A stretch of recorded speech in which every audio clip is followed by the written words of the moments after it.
Welcome to the Fast Break Podcast. We're your hosts, Ari Betterly, Ryan Costello, and Sam Elster for the Hoosier Network. We have so much to talk about yet again for another busy week in the Big Ten for IU women's basketball. But let's dive right in, starting off with Nebraska recap. Sam, do you want to start us off? We can all just sprinkle in some insight. Yeah, so as we were talking about post-game, we said it was by far, in our opinion, some of the most complete performance that we've seen from this team so far on both ends of the court. Terry Morin didn't really say whether she thought so also, but, I feel like to us, we kind of really thought that they really just played a complete game in comparison to their past couple of conference games. But Chloe Moore-McNeil really played just outstanding, did it all.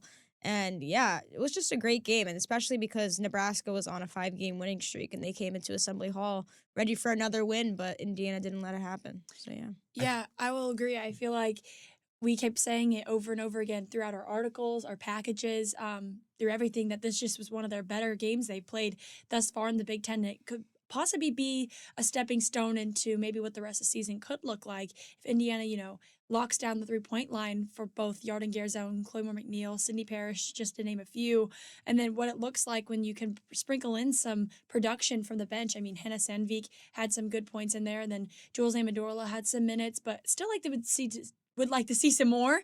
But I think this game showed the potential this team does have when they are playing their best. Mm-hmm. One thing that I really stood out to me was when asked about when Chloe Moore McNeil locks down like she always does on the defensive end, but has the offensive production that she had in this game. When Coach Moore answered that question, I really like how she said that when Chloe plays like this, we're a better team, and you can just see that there's 25 assists on 29 made field goals. The defense is good. It really just starts at the captains and just makes its way down through the rest of the roster. So when they have one of their captains playing like that, they're a pretty dominant team. It always starts at the top and sprinkles its way down. I like the word sprinkles today. Yeah. I don't know what's going on. But I would agree with that. Yeah. But Sam, any other thoughts? Yeah, I mean, back to what you were saying, Ari, about the bench. I liked how Terry brought in Henna and I think it was the end of the first quarter when she even had that buzzer beater. I liked that. I think that, Terry should continue doing that because it just gives new fresh faces, fresh legs running up and down the court. I mean, I liked it. And I think that this whole team just works really well as a whole when, she goes into the bench and everything. We saw that happen in and sometime in the second half when they got out in transition. Lily Meister, who's now coming off the bench, was able to get down, and they were able to get a full court pass or half court pass. I forget exactly what it was, but I feel like when they have the bench coming in like that, totally, the starters their legs aren't as tired. They're able to do more, and you're able to see more of what this team is capable of and what Terry Moore was hyping up in the preseason, and some of the stuff we've just not seen happen consistently throughout the season. Right. Even in that fourth quarter, they looked, composed, relaxed, confident. Confident is key, especially when, you're playing the same kind of 7-8 out. And it's important that, they do feel fresh. They do feel confident, especially in those game time crucial shots that need to be made. And I think we saw a good example of that this week. But kind of moving forward now, Indiana kind of has a little bit of a break this week, but they're going to go right back into big time gameplay against Rutgers and Minnesota this weekend. Rutgers is at home, and then Minnesota is on the road. So no break for this Hoosier squad this month. But let's start off with Rutgers. Ryan, why don't you lead us in, and then we'll sprinkle in some more insight. I think the thing that Indiana needs to watch out for the most is that Rutgers has 2 of the top 6 scorers in the Big Ten with the freshman phenom, Mick Miller. I don't know how to pronounce her first name, so I don't want to say it and mess it up. Is it Kayomi? Yeah, I think Kayomi. it's Kayomi. Kayomi McMiller. She averages 19 points, which is 4th in the league, 4.8 rebounds and 3.1 assists. And then her front court mate, Destiny McAdams, or Destiny Adams. Oh my God, sorry, I'm so. Their 2 names just put together because I put them as a duo. She adds another punch to their 1-2 punch. It averages 17.5 rebounds and 9.9 rebounds, which is 3rd in the Big Ten. So, and she also averages 2.5 steals. So Indiana's just really going to need to watch out for those 2 players when it comes down to the game on Thursday. Yeah, and I think like how you said the rebounding is something they're really good at is something that, Indiana sometimes lacks. And, we saw moments from Cindy Parrish stepping in to get the rebound and they had a really good high stat this game, but it'll be interesting to see how they compare to a team that's been consistent offensively and been doing well with these two stars you mentioned. Yeah, I mean, even though Rutgers is, I think they've only won one Big Ten game so far, but they are led by some two really consistent scorers, which I wouldn't say Rutgers is a bad team because I mean, obviously their record isn't great, but they've hung around with some of the teams that IU also hung around with. It's like Illinois, they also was a 4-point game that only Rutgers lost by to Illinois. So I think it'll be still a good game because I think IU is going to need to defend the perimeter a lot. Really lock down on Kaomi McMiller. I think that's going to be Chloe Moore McNeil is probably going to be guarding her, which She's will be been guarding all the targets. all of them. But it's fun to watch because, when Chloe, plays defense like that, she'll rack up all those steals like she did on Sunday. So I think it'll be a good game. And, like Rutgers is, a good rebounding team, like you guys said. So hopefully we can see, the front court step up. I think another thing to keep in mind is that they're coming off of week of rest where Indiana played on Sunday. So not only are they probably hungry from that overtime loss to Illinois, but they have had a week to prepare for Indiana. So they know what pushes Indiana's buttons, and one of those things is turnovers, and they forced Indiana struggled with that a bunch this season, Right. and they forced 17 Illinois turnovers. Oh my God, I'm so sorry, but that is one thing that Indiana has struggled with and really has to watch out for, or that will allow Rutgers to stay in the game and could produce a threat for IU's chances at the game. Yeah, I think this is one of those at-home wins that Indiana needs to lock down, for the future for tournament play and Big Ten gameplay seeding position. I think these next two matchups, specifically Rutgers and Minnesota, are important on the resume that we've kind of mentioned, like what their final, season record's going to look like. So if they get the win against Rutgers, that's another step in the right direction. Then they're going to want to build this momentum to traveling all the way to Minnesota, just like a one day turnaround. I mean, they're going to be flying out the next day, legs on the ground in Minnesota. And then they're going to have to look out for some really important players. One of their best players has been hurt since November, Mara Braun, who's actually was leading the Gophers, but she's out. But then you're going to have Mallory Hire with 12.1 points, 7.3 rebounds per game, and then Amaya Battle, who also facilitates and helps lead the team in assists and also adding 9.8 points. So this team, I wouldn't say, is out of the running either. They have a strong at-home presence, and, any game in the Big Ten at this point is going to be tough for any of these teams. But what else do you guys think? Like you said, they're 12-1 at home, so that's something that Indiana needs to be ready for and expect a good environment in Williams Arena. And then also that last year when Mara Braun was out, Minnesota didn't really know what to do. They didn't know their identity, but since she's been out, they've been consistent and they have won 18 games. They're 18-5. So this is a team that's hungry and that isn't going to go away. But I definitely think defense is something that is a weakness for them. So IU with their hot shooting streak can kind of push that button. Yeah, and Ryan, back to like the hungry part. They're coming right now. Well, they'll face Iowa at home before IU, so similar scheduling as Indiana has. But they're also coming off a West Coast trip where they lost both games against USC and UCLA. So Seems like a common theme. yeah. Here. So who knows? This team, can really be hungry, and if they capture a win against Iowa on Thursday night, it can, make this team want a win even more, considering that they are 12-1 on their home court. Yeah, and not to mention, both of these teams right now sit kind of like in the middle of the pack of the Big Ten. Indiana's, I believe, 9th right now, and then Minnesota's 10th. So it's like this is kind of solidifying that Indiana can be in the top 10 of the Big Ten and stick around with some maybe more tough contention later on in the season if they solidify, these like more of the middle of the pack Big Ten teams like a Minnesota on the road. But with that being said, what do you think overall is the theme that Indiana needs to do in these matchups in order to, keep winning? Yeah, I think, back to what we were saying last week, I think just playing a complete game. I think if they play the same way that they played against Nebraska with just being, more aggressive on defense on the ball, and just playing their type of offense and just their brand of basketball, I think that they can come out with wins. I think building on that, I liked what Chloe Moore McNeil said in the post game against Nebraska, or from the Nebraska game, where she said that Sydney Parrish kind of reminded everyone as her co-captain in the fourth quarter about what has happened in the past and how they didn't want that to happen here. So I think just using that, and then also continuing to shoot the ball and shooting with confidence, because the last two games we've seen them shoot pretty well from behind the arc. So if they can continue that, they can build, or they can beat some of these opponents like a UCLA or USC coming up in the schedule that they haven't had as much success this season with ranked opponents. I agree. I feel like you guys both really made good points about what they need to do. And then lastly, I think I would say just consistency. Oh my god. In the studio we had a malfunction. Ryan's mic has broken. I'll just hold it.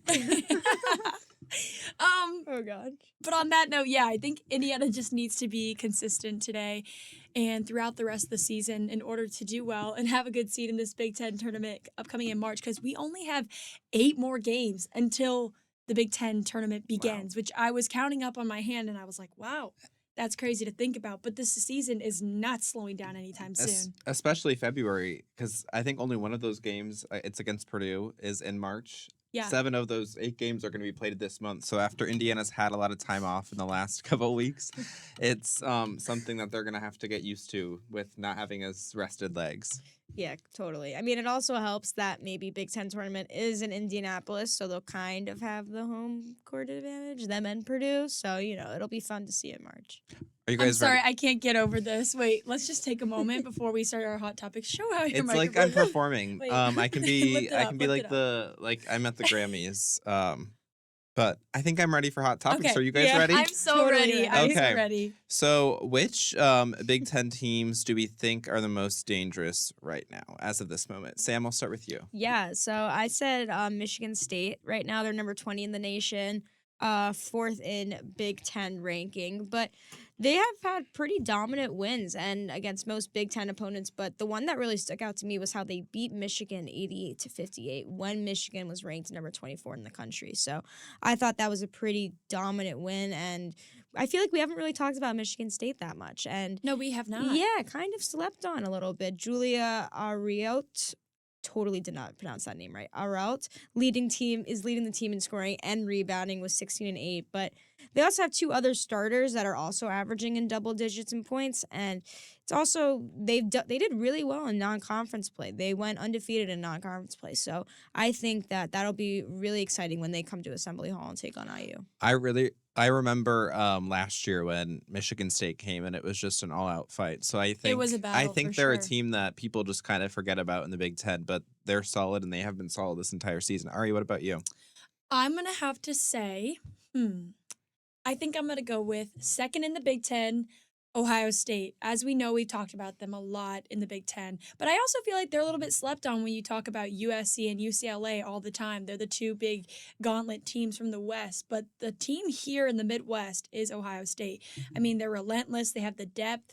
They are, ranked very well throughout the nation, and plus they've already took down Iowa once this season. If they stay locked in, I think they're going to be a serious threat in both the Big Ten tournament and the actual tournament play when it comes down to it. What about you, Ryan? Yeah, I agree with Ohio State. They're very dangerous, and I think people forget that they won the regular season Big Ten championship last year, so they have that winning pedigree. I think I'm going to go with Iowa. They just beat USC on Caitlin Clark's jersey retirement day, and they've stacked up 3 wins Caitlin in a said, row. "You better work." Yeah, she came and she gave them all the good vibes they needed, and at one point they were leading 18-4 against USC, and they had some shakiness after the new year. Lost like how many games? I think They went really behind.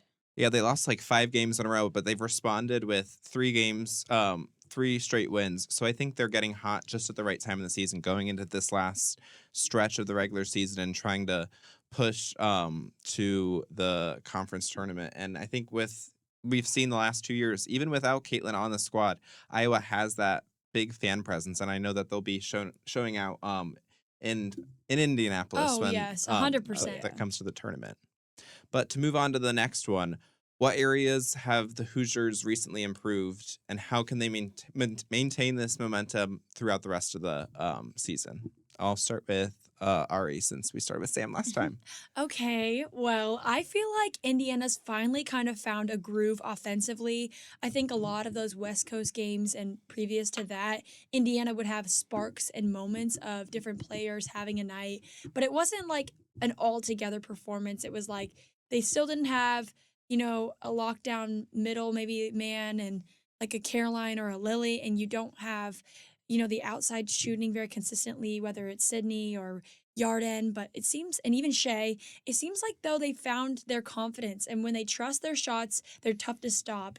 When like this game this past weekend, so that to keep this momentum, I think that they're really gonna have to just stay disciplined, moving the ball, creating like a high percentage look, and not settling. If they keep that mindset that they are this team that has so much experience and has so much talent, I think that they can keep building and keep peaking at the right moment and then doing well like in a Big Ten tournament and doing well in the actual tournament. I see them there. I see them getting better and better if they play like this.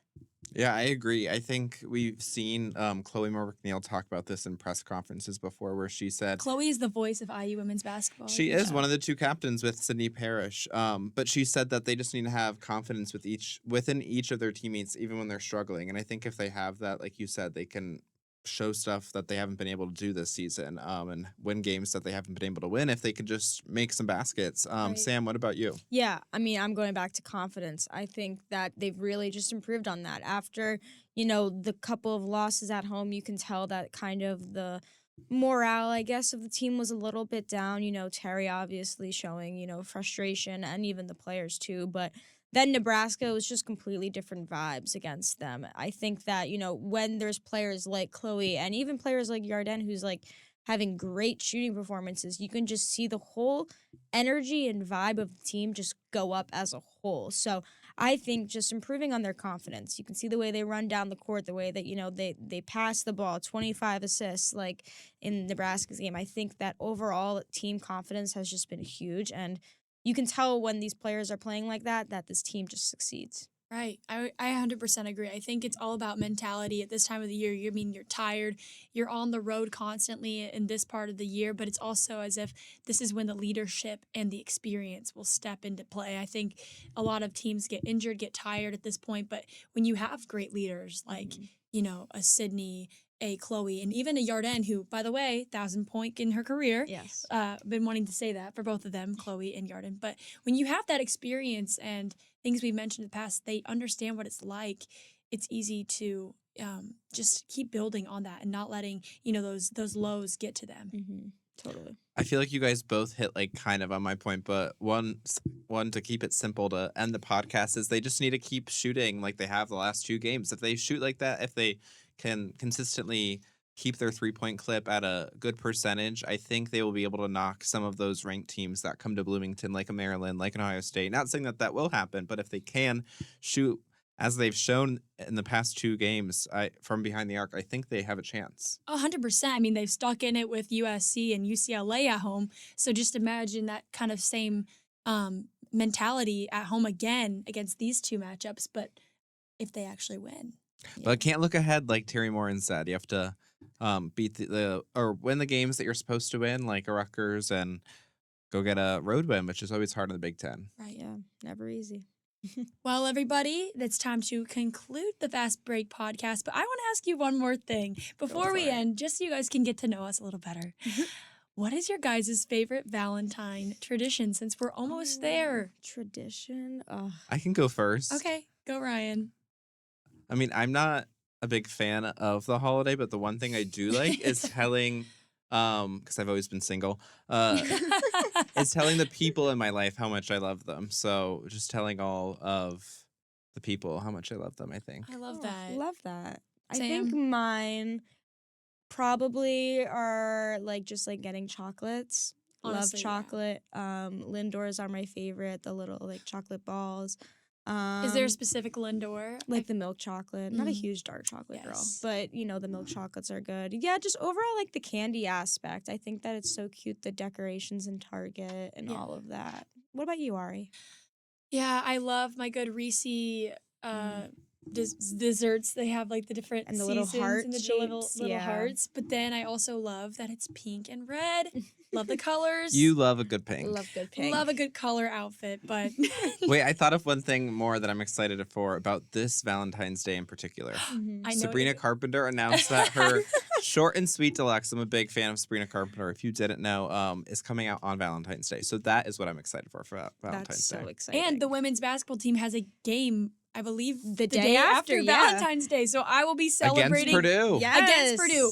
What a What way to more love will celebrate. be shown than a good I don't know how old much rivalry. love will be shown on the court, but I think the fans will definitely love Yeah. seeing that rivalry in person. Yes. Okay, well, thank you all for joining us for the Fast Break podcast. I'm Ari Betterly here with Ryan Costello and Sam Elster for the Hoosier Network, but we will catch you next week after these 2 games and catch you up on all things women's basketball yet again.